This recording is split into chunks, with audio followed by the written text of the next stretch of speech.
On a rainy day, Sakura Yamauchi's funeral takes place, but the protagonist chooses not to attend.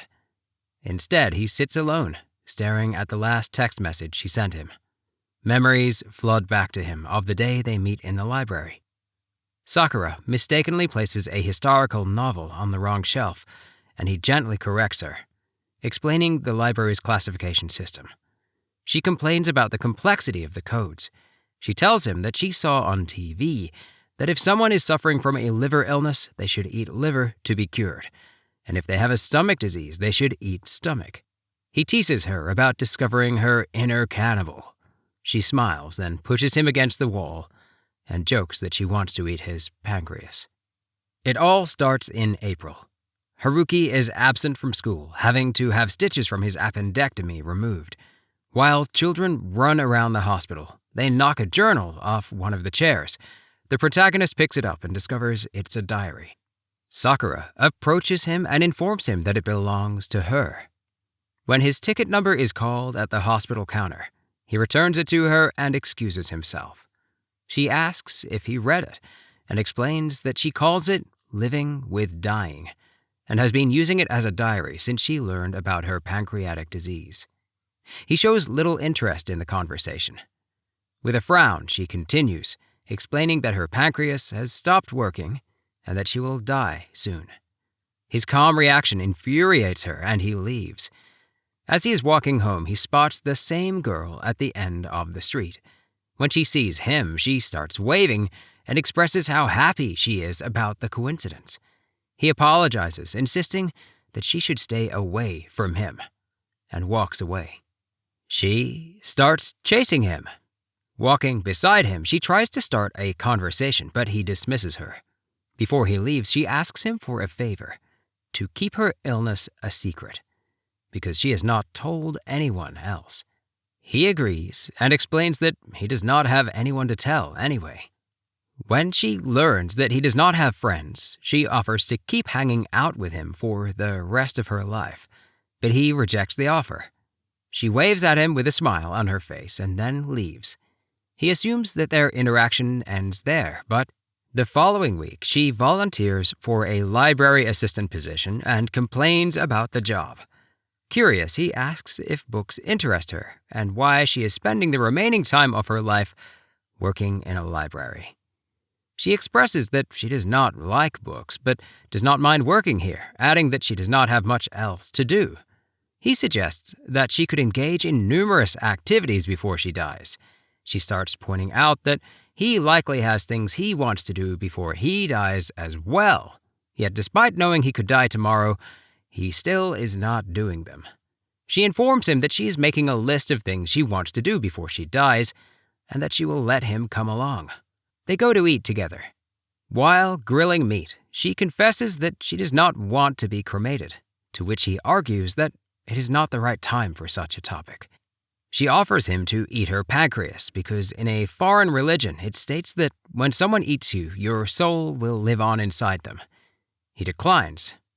They talk about how others perceive him and how he perceives others, and he expresses that he does not have interest in others and others likewise do not have interest in him.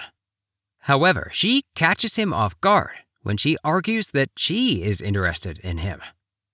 Later, they leave and hear someone scream.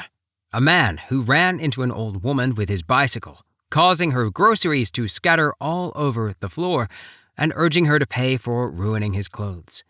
Sakura rushes towards the old woman to check if she is all right and argues with the man, explaining that bicycles are not allowed on the shopping street. She urges the man to apologize, but he grabs her aggressively, trying to violate her. The police arrive on time. She hits him, making everyone laugh at the scene in front of them. Sakura grabs Haruki's hand, and they run away from the crowd.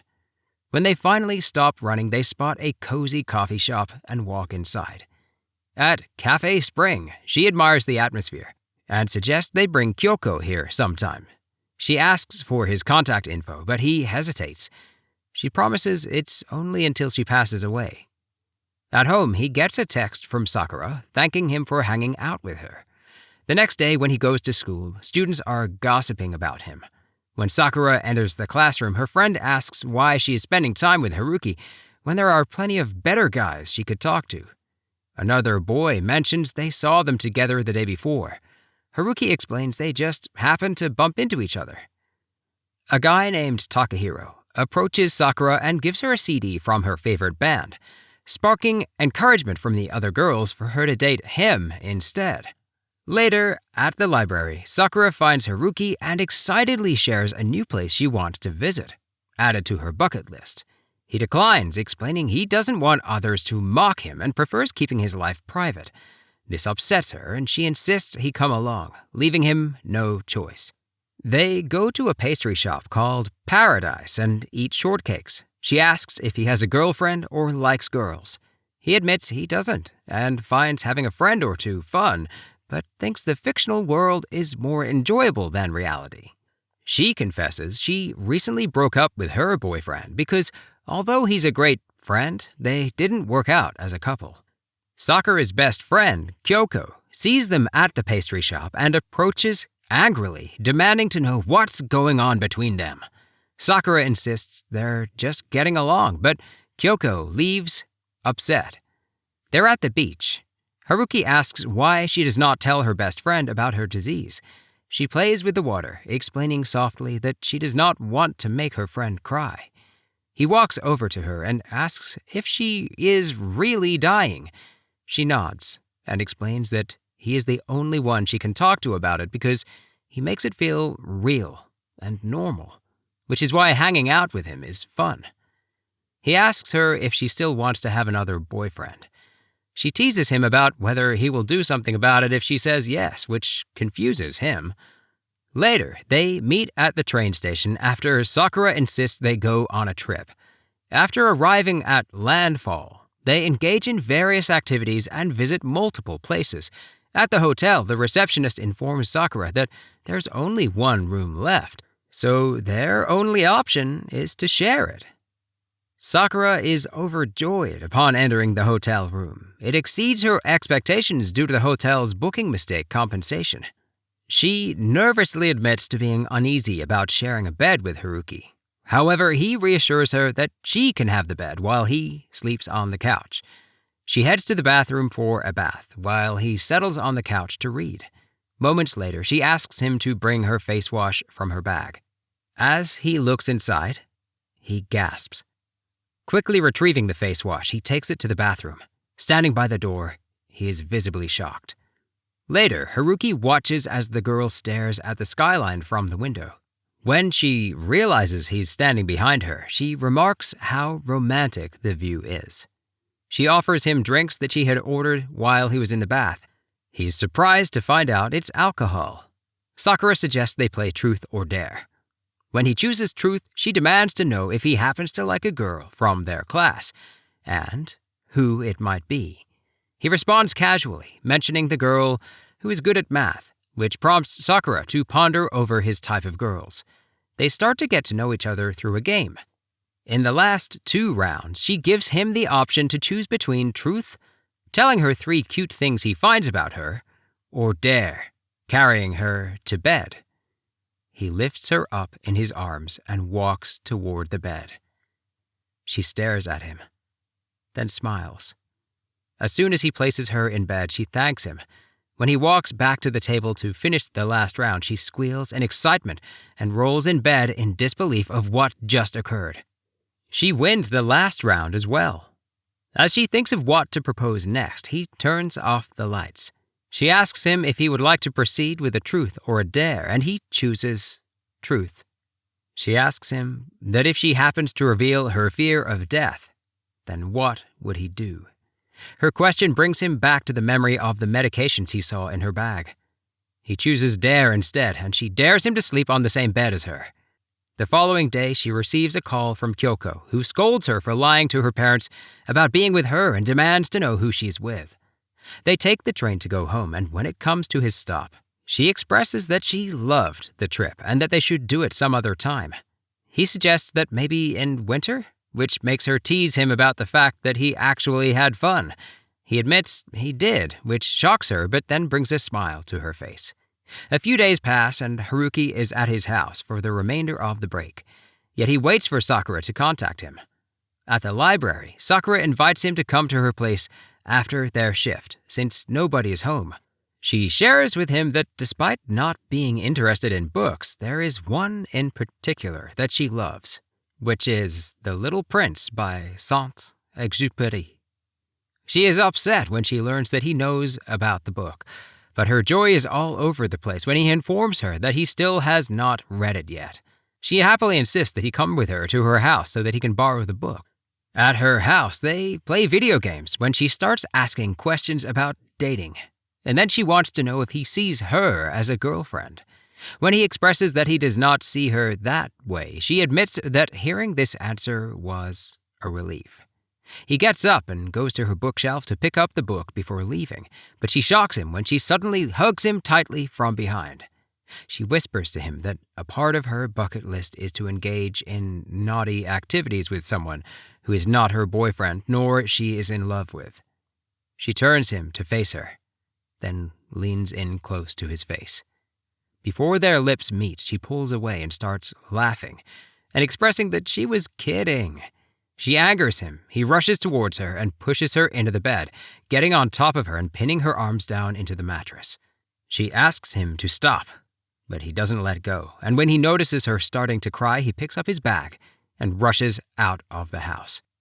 Walking under the rain, he encounters Takahiro, who's angry and asks why Sakura would be with a guy like him. He explains that their relationship isn't what everyone else thinks, and walks away. Before leaving, however, he advises Takahiro that Sakura doesn't like guys who don't take no for an answer, which leads to Takahiro giving him a beatdown. At that moment, Sakura rushes toward them. Seeing Haruki on the ground, she kneels beside him to check on him and warns Takahiro to stay away from her and the people she knows. Haruki argues that he should have kept to himself and that she should be with people who truly care about her. She argues back that the choices each of them made are what brought them together. She cries as she confesses that she's happy with him being in her life and asks him to stay with her. She invites him back to her house to lend him clothes. They start hanging out more often after this and doing many activities together until she is suddenly admitted to hospital. When he visits her, he opens the door, only to find her dancing. When she sees him, she starts blushing and teasingly screams at him. They play cards together. She expresses her desire for him to get along with Kyoko and suggests they play truth or dare for one round. He asks her what living means to her, to which she expresses that it means getting along with others and that relationships with others defines being alive. Kyoko overhears her talking behind the door. Haruki confesses that she is teaching him a lot of things and thanks her for it. He smiles at her. She hugs him tight. Kyoko walks in on them and then demands to know what they were doing, but Sakura rushes toward her, holds her, and expresses that she misses her. Her hospital stay is extended for 2 weeks, which worries Haruki, so he goes to see her. They leave the hospital and he follows her as she guides him to a place where they can see the entire city. He informs her that she's been acting strangely and she keeps teasing him about her death, which makes him grab her arm forcefully. He confesses that he's worried about her and wants her to live. This makes her smile and blush. She reassures him that she will let him know before she dies. They stare at the fireworks bursting in the sky with admiration. She opens her arms for him, and he wraps his arms around her. She pulls him closer. It's the day Sakura gets discharged from the hospital, and she texts him to meet up. On his way, Haruki encounters his classmate who offers him gum. At first he declines, but then he decides to say yes for once. His classmate throws a piece of gum for him to catch, which he does. He waits for her at the Spring Cafe, texting her that he wants to eat her pancreas, meaning it as a compliment. It's getting late, and she hasn't shown up. He waits until the coffee shop closes. Sitting at home with his parents later, he hears on the TV news that Sakura was found collapsed on a road, stabbed in the chest. And shortly after being admitted to the hospital, she died. He walks upstairs to his room but stumbles and falls. Tears start to stream down his face. On the 10th morning after her death, Haruki finally begins to accept the harsh reality. He goes to Sakura's house and shares with her mother how much Sakura meant to him. He confesses that he knew about her illness and asks if he can read her diary, which her mother gives him, revealing Sakura left it for him before she passed away. As he reads through the diary, he immerses himself in Sakura's thoughts about their time together. But there's more awaiting him. Flipping through the pages, he discovers a farewell letter, where Sakura pours out her feelings for him. She explains how she admires his ability to be himself, a quality she hopes to emulate. She affectionately refers to their bond as, "I want to eat your pancreas." Overcome with emotion, he checks her cell phone and learns his last text reached her on the day she died, making him burst into tears once more. Sakura's mother asks him to join their family for dinner someday, alongside Kyoko. Later, at the Spring Cafe, he offers Kyoko Sakura's journal.